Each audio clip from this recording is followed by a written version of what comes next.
प्यारे बच्चों, good morning. आप सभी का एक बार फिर से लाइव क्लास अविनाश सर के साथ सभी का स्वागत है। आज गुरु पूर्णिमा के अवसर पर आप सभी को हार्दिक शुभकामनाएं। तो प्यारे बच्चों, आज से हमारा परसेंटेज का पार्ट 7 शुरू होगा।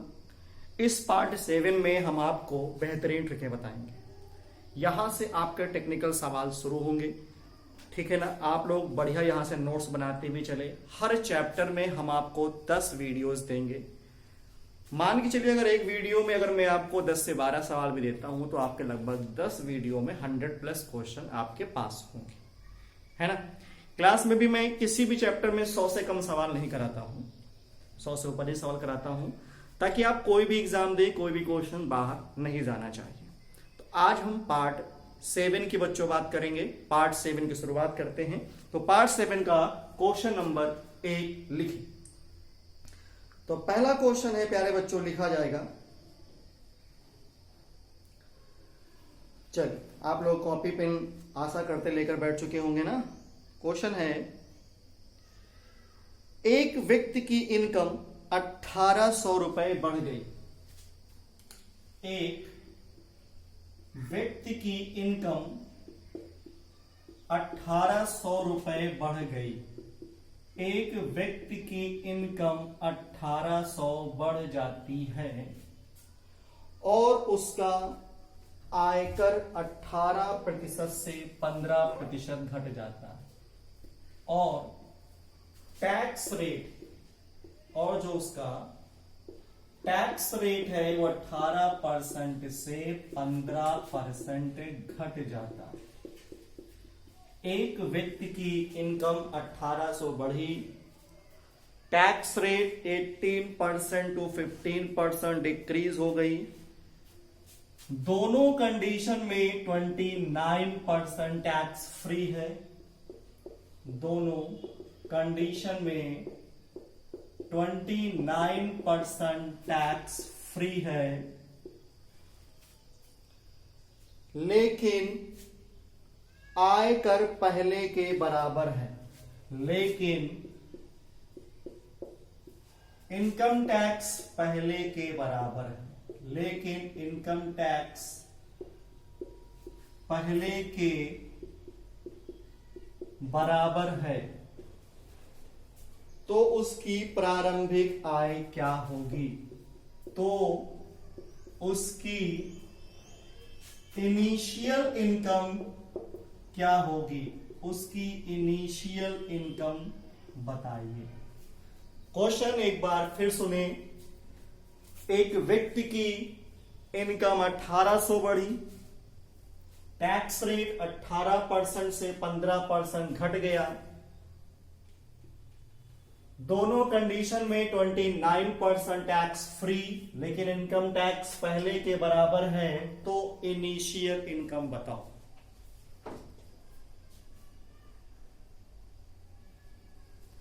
आप लोग इसका स्क्रीनशॉट ले लीजिए। देखो बच्चों, जो इनकम टैक्स होती है वो किस पर डिपेंड करती है? इनकम टैक्स डिपेंड करती है इनकम गुणे टैक्स रेट। इनकम गुणे tax rate. Income tax depend करती है इनकम गुणे टैक्स रेट। तो यहां पर आपको टैक्स रेट का रेशियो दिया है। टैक्स रेट का रेशियो बच्चों 18 से 15। अगर मैं इसको क्रॉस कर लू 6/5, अगर टैक्स रेट का रेशियो 6/5 है तो इनकम का रेशियो होगा 5/6, उसका जस्ट रिवर्स। टैक्स रेट का रेशियो 6/5 तो इनकम का रेशियो 5 से 6। इनकम 1800 बढ़ी, 5 से 6 कितनी बढ़ी? 1 की वैल्यू 1800, तो 18 छका 108 और 18 पंचे 90, तो उसकी इनिशियल इनकम पूछी गई है। इनिशियल इनकम 9000 होगी, और आज की इनकम है उसकी 10,800। एक बार फिर समझ लीजिए, टैक्स रेट का रेशियो पता। टैक्स रेट 18/15 है, तो इनकम इसका जस्ट रिवर्स होगा 15/18 मतलब 5/6।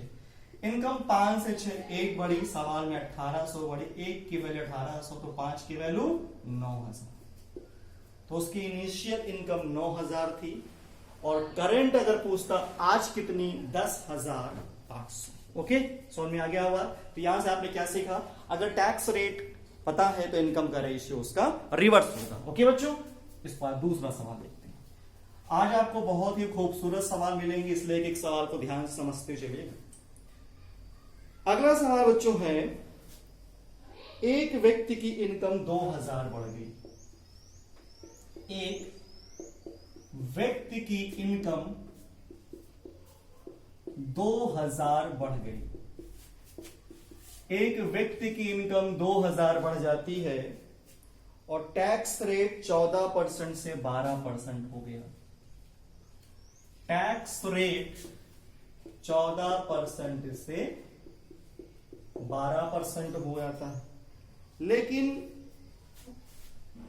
आयकर पहले के बराबर है। आयकर इनकम टैक्स पहले के बराबर।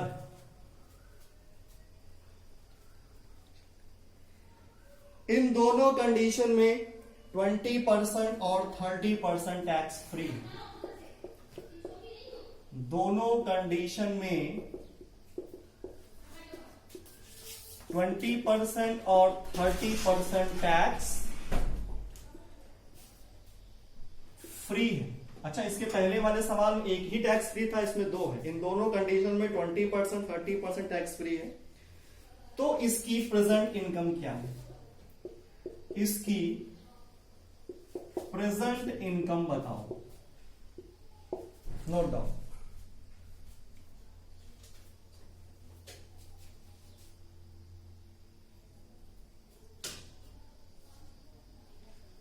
सवाल फिर सुने, एक व्यक्ति की इनकम 2000 बढ़ गई तो टैक्स रेट 14% से 12% हो गया।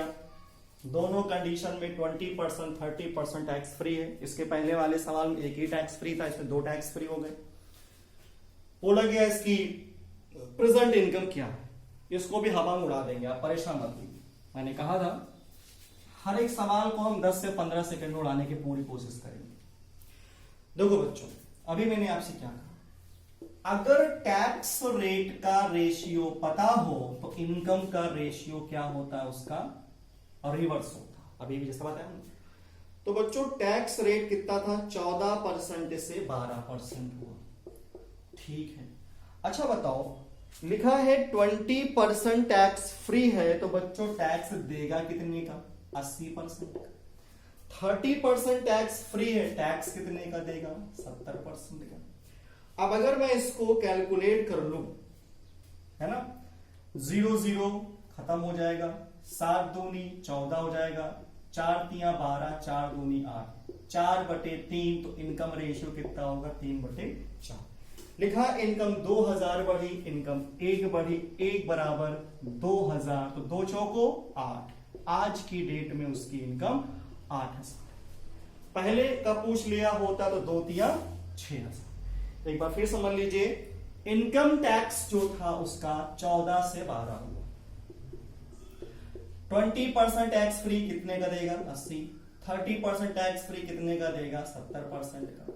इसको हल करेंगे, बनेगा 4/3। इनकम इसका रिवर्स 3/4। 3 से 4 एक बड़ा, 1 2000 के, 4 8000 के। नोट कर लीजिए।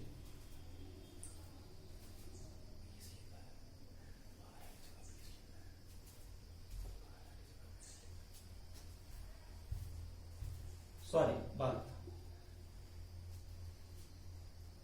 ओके बच्चों, तो टैक्स रेट 14 से 12 हुआ था। 20% टैक्स फ्री 80 का देगा, 30 टैक्स फ्री 70 देगा। इसको कैलकुलेट करेंगे, 4/3, इनकम इसका रिवर्स 3/4। चलो आगे बढ़ते हैं अगले सवाल की तरफ।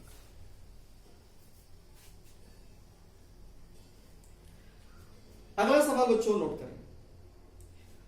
अगला सवाल है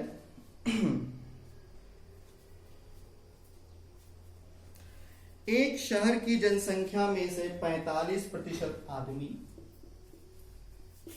एक शहर की जनसंख्या में 45% आदमी तथा 25% औरत शादीशुदा है। 45% आदमी और 25% औरत मैरिड है, इनकी शादी हो चुकी है ना। किसी भी आदमी और औरत ने एक से ज्यादा शादी नहीं की तो जनसंख्या के कुल कितने प्रतिशत लोग शादीशुदा पूछा गया है।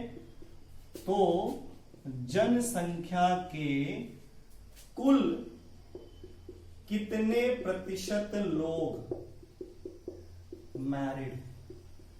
आपको पता है मेल 40% मैरिड, फीमेल 25% मैरिड। तो पूछा गया टोटल पॉपुलेशन ऐसी कितनी है जो मैरिड है। अच्छा, जितने आदमी शादी करेंगे उतने ही औरत शादी करेंगे तो बराबर ही होगा चाहिए, है ना। तो अब आप एक चीज अपनी कॉपी में नोट कर लीजिए, जो आदमी और औरत के मैरिड का परसेंटेज का रेशियो होता है वही इनकी पॉपुलेशन का भी रेशियो बनेगा। कैसे? परसेंटेज का रेशियो है 45/25, 5 9 45, 55 25, तो नंबर का रेशियो होगा 5/9। अभी मैं इसको प्रूव भी कर सकता हूं। कैसे? मान लो 5 आदमी, 45% शादीशुदा, तो 45 पंचे कितना होगा? 2.25 होगा। 25 औरत शादी करेंगे, 25 नवैया में 2.25 होगा। तो जितने आदमी शादी करेंगे उतनी ही तो औरत शादी करेंगी। तो टोटल कितने ऐसे लोग हैं इसको जोड़ लीजिए, 2.25, 2.25, 5 5 10, 2 2 4 5, 4.5। कितने में से? टोटल 14 में से। ये आ जाएगा आपका टोटल पॉपुलेशन कितने परसेंट मैरिड है। तो आ जाएगा 32 सही 1/7। एक बार फिर समझ लीजिए, जिसको वो कॉपी में नोट करिएगा कि जो परसेंटेज का रेशियो होता है वही उनके नंबर का रेशियो होता है। परसेंटेज का रेशियो है 45/25, तो नंबर का रेशियो 5/9। इसको मैं प्रूव भी कर रहा हूं, जितने आदमी शादी करेंगे उतने ही तो औरत करेंगे। 5 आदमी 45% लोग मैरिड है, 2.25। 9 फीमेल है, 25% मैरिड, इसका भी तो है 2.25। टोटल कितने लोग मैरिड हैं? 4.5। कितने में से? 14 गुणे 100। तो टोटल पॉपुलेशन 32 होल 1/7। चलिए एक ऐसा ही खूबसूरत सवाल लिखिएगा। एक शहर की जनसंख्या में 21% आदमी, एक शहर की जनसंख्या में 21% आदमी और 14% औरत शादीशुदा है। 21% आदमी और 14% औरत मैरिड है। किसी ने भी एक से ज्यादा शादी नहीं की तो पूछा गया जनसंख्या के कुल कितने प्रतिशत लोग मैरिड हैं। वही सवाल है ना। परसेंटेज रेशियो बताइए, 21/14 है, तो नंबर का रेशियो क्या बनेगा? 14/21, 7 दूनी 14, 7 3 21। प्रूफ कर लीजिए। इसका 21%, 21 दूनी 42, इसका 14%, 14 3 42, टोटल 0.84। कितने में से? 5 कहां से? 2 आदमी 3 औरत और गुणे 100। ठीक है, 16.8% पॉपुलेशन मैरिड। Note down.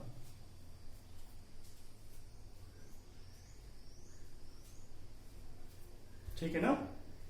अगला क्वेश्चन देखते हैं।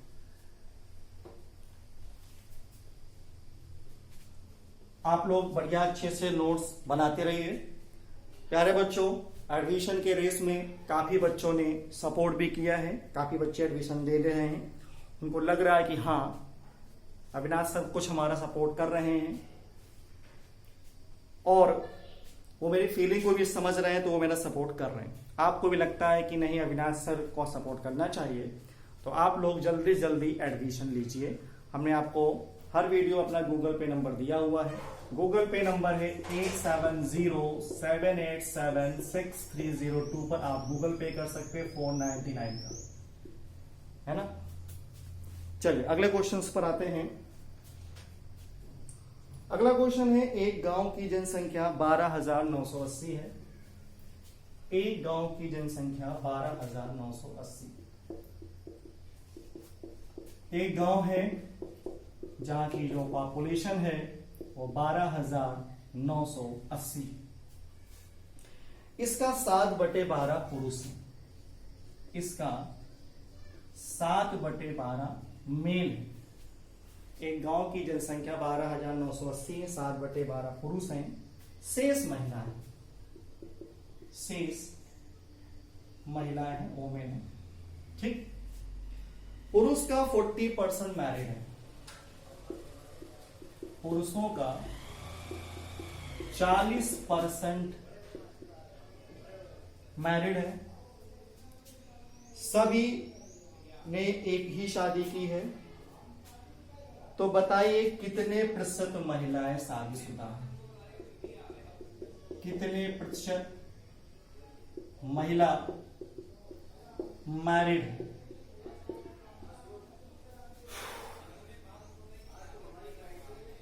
सवाल फिर सुने। एक गांव की जनसंख्या 12,980 है, 7/12 मेल है, बाकी फीमेल है। 40% मेल मैरिड, फीमेल का पूछा गया है और किसी ने भी एक से ज्यादा शादी नहीं की। तो बच्चों अगर 7/12 मेल है तो आप समझ गए होंगे फीमेल 5/12 होंगी, है ना। तो इनका जो नंबर का रेशियो होगा वो 5-7 होगा या नहीं होगा। पुरुष 40% मैरिड है बच्चों, 5×8 = 40, तो 7×8 = 56%। सवाल का आंसर खत्म हो गया। बिल्कुल फास्ट ट्रिक आपको बता रहा हूं। 7/12 में से 7 अगर मेल है तो फीमेल 5 होंगी, जिनके परसेंटेज नंबर का रेशियो 5/7 है ना। 40% अगर मैरिड है, 5×8 = 40, तो 7×8 = 56।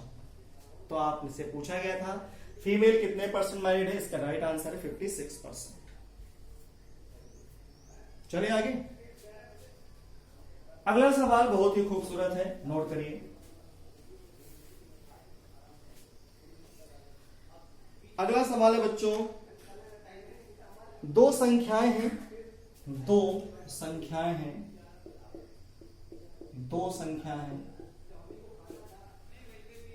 पहली को 125% बढ़ाया गया।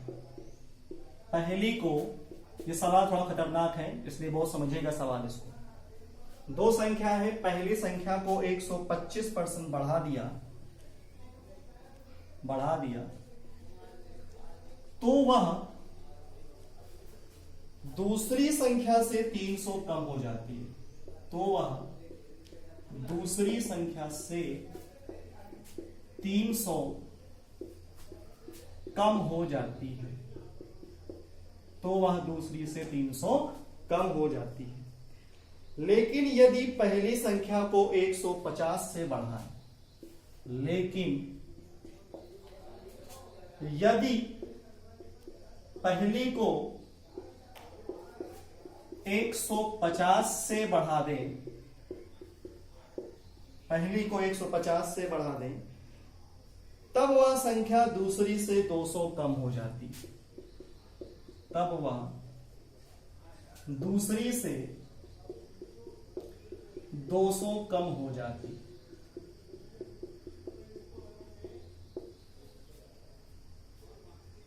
तो दोनों संख्या का योग क्या है?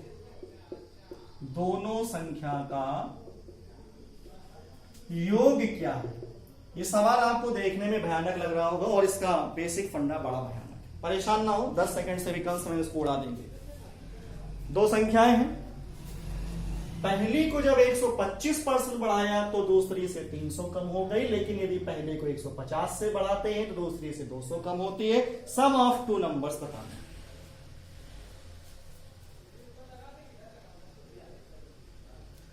चलें उड़ा दें, तैयार हो?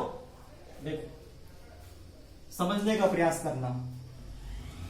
जब आप पहली संख्या को 125% बढ़ाते हैं तो कितनी कम होती है?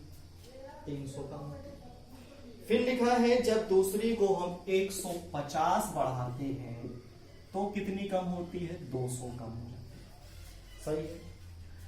अच्छा एक बात बताओ, जब 125% बढ़ा 300 कम हुई, अगर मैं 150 बढ़ाऊंगा तो 200 कम होगी, अगर मैं ना बढ़ाऊं तो 350 होगा या नहीं होगा? 200 150 बढ़ने पर 200 कम हुआ, ना बढ़ता तो कितना होता? 350। पहले 300 कम था, 350 का में कितना डिफरेंस है? 50। ये 50 का डिफरेंस कितने के बराबर है? 125% के। 100% की वैल्यू क्या होगी? 50 बटे 125 गुणे 100। 25 पंचे 125, 25 दूनी 25 चौको 100 और 5 धाम 50। पहली संख्या 40 होगी बच्चों। दूसरी संख्या क्या होगी? 350 ज्यादा होगी तो दूसरी संख्या होगी 390। नोट कर लीजिए। अब पूछा गया था सम, तो 390 और 40 जोड़ दीजिएगा, 430 सवाल का आंसर खत्म। मैं कोशिश यही करता हूं मैं किसी भी सवाल में एक्स ना मानूं। यह आपको पहला यूट्यूब पे चैनल मिल रहा है जहां पर सवाल को उड़ाया जाता है। एक्स बहुत ही रेयर केस से माना जाता है। प्री तक तो बिल्कुल ही नहीं है, प्री तक तो एक्स मानना ही नहीं है। मेंस के कुछ सवालों में मजबूरी में मानना पड़ेगा। जैसे ये सवाल बिना एक्स के नहीं था, फिर भी मैंने इसको बिना एक्स के आपको बताया। एक बात फिर समझिएगा, सवाल ये कह रहा है जब आपने उसको 125% बढ़ाया तो कमी कितनी हुई? 300। जब आप 150 बढ़ाते हैं तो 200 कम है। मैंने कहा अगर मैं 150 ना बढ़ाऊं तो कितना होगा? 350 का। तो 300 से 350 डिफरेंस कितने का? 50। यही 50 कितने के बराबर? 140। ये तो 100% कितने के बराबर? 40। पहली संख्या कितनी है? 40। दूसरी 350 का अंतर है तो दूसरी हो जाएगी 390। तो इनका सम कितना होगा? 430। खत्म। ओके, कोई प्रॉब्लम हो स्क्रीनशॉट लेकर के मेरे व्हाट्सएप नंबर भेजते रहिए। मेरा व्हाट्सएप नंबर 8574954744।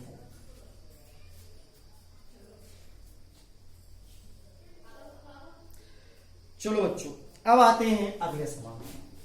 बच्चों इसके पहले वाले में मैंने कुछ वोटिंग के आपको सवाल बताए थे। आज हम वोटिंग के कुछ टेक्निकल सवालों की बात कर लेते हैं। एक इलेक्शन में 2 उम्मीदवार ने भाग लिया। एक इलेक्शन में 2 कैंडिडेट ने भाग लिया। एक इलेक्शन में 2 कैंडिडेट ने भाग लिया। 33.33% vote invalid. 33.33% vote invalid. 33.33% vote invalid है। जीतने वाले को वैलिड का 60%। जीतने वाले को वैलिड का 60% वोट मिला। जीतने वाले को वैलिड का 60% मिला। 4800 वोट से जीत गए। 4800 वोट से जीता। तो कुल मतों की संख्या बताइए। कुल वोट की संख्या। कुल वोट की संख्या।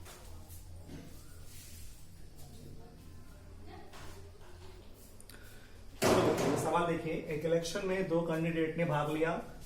33.33% इनवैलिड हो गए। जीतने वाले को वैलिड का 60 मिला। 33.33% की वैल्यू 1/3 और 60% की वैल्यू 3/5। 3 और 5 का मल्टीपल 15। मान लो टोटल 15 वोट थे, ठीक है। 15 वोट थे, 15 का 1/3 इनवैलिड है, 5 वोट इनवैलिड है, तो 10 वोट वैलिड है। यहां तक कोई दिक्कत? जीतने वाले को वैलिड का 60% मिला। 10 का 3/5, 6 वोट जीतने वाले को मिले होंगे, तो 4 वोट हारने वाले को। डिफरेंस 2 का, 2 बराबर 4800 के, 1 बराबर 2400 के। टोटल हमने 15 वोट लिए थे। 2400 गुणे 15, 0 15 चौको 60, 36,000 वोट डालेंगे। फिर समझ लीजिए 33 से 1/3, 1/3, 60, 3/5, 3 और 5 का मल्टीपल ले लिया 15। टोटल नंबर ऑफ वोट थे, मान लो 15 वोट है। 33 से ही 33.33 यानी 15 में से 1/3 वोट इनवैलिड निकाल लो। 15 का 1/3, 5 इनवैलिड, 10 वैलिड। जीतने वाले को वैलिड का 3/5 है तो 10 का 3/5, 6 वैलिड। जीतने वाले को 4, हारने वाले को डिफरेंस 2, 2 4800 के, 1 2400 के, टोटल 15 वोट थे। कोई दिक्कत? नोट डाउन करें। चलिए बच्चों अगले क्वेश्चंस पर आते हैं हम।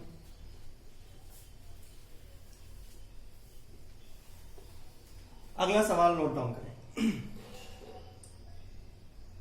अगला सवाल, एक इलेक्शन में 2 उम्मीदवार ने भाग लिया, 10% लोगों ने वोट नहीं डाला।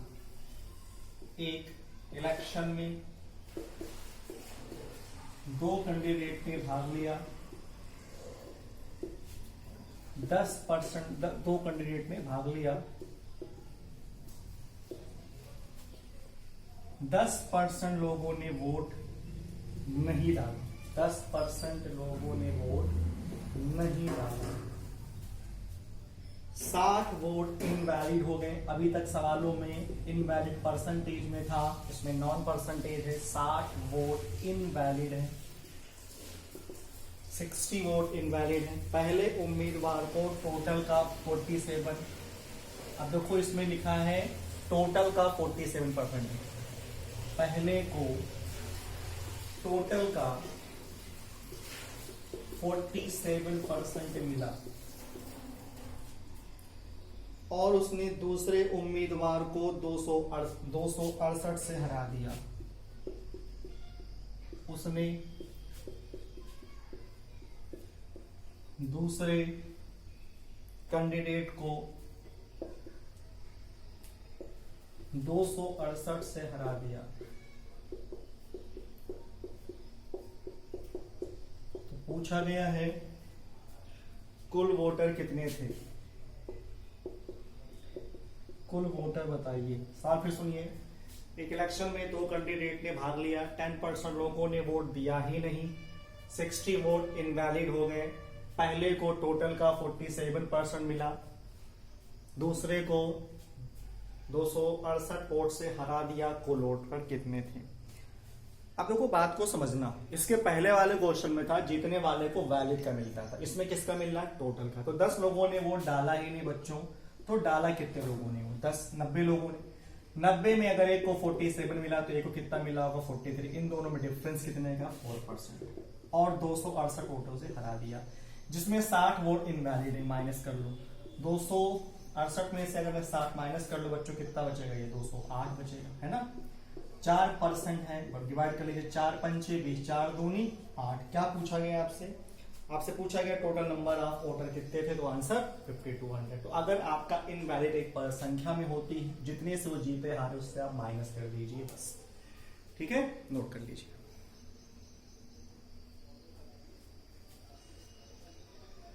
चलो बच्चों अगला सवाल वोटर का खतरनाक सवाल है, उसको जरा अच्छे से समझिएगा। चलिए, सवाल है एक इलेक्शन में 2 कैंडिडेट ने भाग लिया। एक इलेक्शन में 2 कैंडिडेट ने भाग लिया, 2 कैंडिडेट ने भाग लिया। 75% 10,000 लोगों ने वोट डाला ही नहीं, 10,000 लोगों ने वोट नहीं डाला। 10,000 लोगों ने वोट नहीं डाला। एक उम्मीदवार 2250 वोटों से जीत गया, एक 2250 वोटों से जीता, एक 2250 वोटों से जीता। दूसरे उम्मीदवार को कुल वोट का 18% मिला, दूसरे को टोटल का 18% मिला, दूसरे को टोटल का 18% मिला। तो बताओ कुल कितने वोटर थे? तो बताओ कुल कितने वोटर थे? क्वेश्चन फिर सुनिए। एक इलेक्शन में 2 कैंडिडेट ने भाग लिया, 10,000 लोगों ने कहा मैं वोट डालूंगा ही नहीं डाला उन्होंने। एक 2250 वोटों से जीता, दूसरे को टोटल का 18% मिला। सवाल टेक्निकल है, बेसिक्स लगाएंगे, लंबा होगा, उड़ा दे, है ना। जरा समझिएगा सवाल को, मिटा दें। सवाल ये है कि 10,000 लोगों ने वोट डाला ही नहीं, और जो डाले भी गए 75% मान लीजिए 100%, 75% तुम्हारे मान। लिखा है 1 को 18 मिला होगा। अगर बच्चों 1 को 18 मिला होगा तो 1 को 57 नहीं मिला। अच्छा, लिखा है 10,000 वोट नहीं डाले गए, और जो डाले जाते हैं उसमें 75% मान लो। अगर 10,000 डाले गए हो, 10,000 का 75% कितने मान में होंगे? 75 हो। 2250 वोटों से जीता है, 7500 प्लस 2250 जोड़े कितना आएगा? 5 2 7 7 2 9 9,750 वोटों से जीता। जबकि 57 और 18 में अंतर कितने का? 39% की वैल्यू है 9,750 है, तो 1% की वैल्यू हो जाएगी तुम्हारी 25। ठीक है, फिर समझ लीजिए 100 था, 75% मान है, 1 को 18 मिलेगा, 1 को 57 मिलेगा। जीत और हार का गैप कितना है? 39 है। हमने कहा 10,000 लोगों ने नहीं डाला, अगर डाले होते तो 75% उसका मान होता 2250 से पहले से जीत रहा था, तो उसकी जीत होती 9,750 की, जो 39 के बराबर है। मान लो आपको नहीं समझ में आया तो मैं इस सवाल को एक बार x से बता देता हूं, है ना। देखो x से एक बार सवाल को मैं लगा देता हूं। मान लेते हैं कि 100x वोट डाले, 10,000 वोट माने नहीं, तो अगर 10,000 माने नहीं है तो कितने मान्य हुए? 100x minus 10,000। और अगर मैं इसका 75% बच्चों निकाल दूं तो ये हो जाएगा 75x माइनस 7500 होगा। अच्छा, एक को मिला 18x वोट मिला, तो जो जीतने वाले को मिलेगा वो कितना मिलेगा? वो 2250 से जीतेगा प्लस 18x लेकर जीते, है ना। अगर मैं इस कैलकुलेशन को सॉल्व कर लूं तो 18x है, 75x इधर आएगा, 18 75 18 36 माइनस 75 कितना होगा? ये 39x बराबर 9,750। ये उधर जाएगा, ये इधर आएगा। तो बच्चों x की वैल्यू कितनी होगी? 250, क्योंकि हमने कितना माना? 100x माना, तो 100 गुणे 250, है ना। तो अगर आप x से मानते तो काफी लंबा हो जाता है प्रोसेस, इसीलिए मैंने आपको विदाउट x के बता दिया। ऐसा नोट कर लीजिए। और आते हैं बच्चों अगले सवाल की तरफ।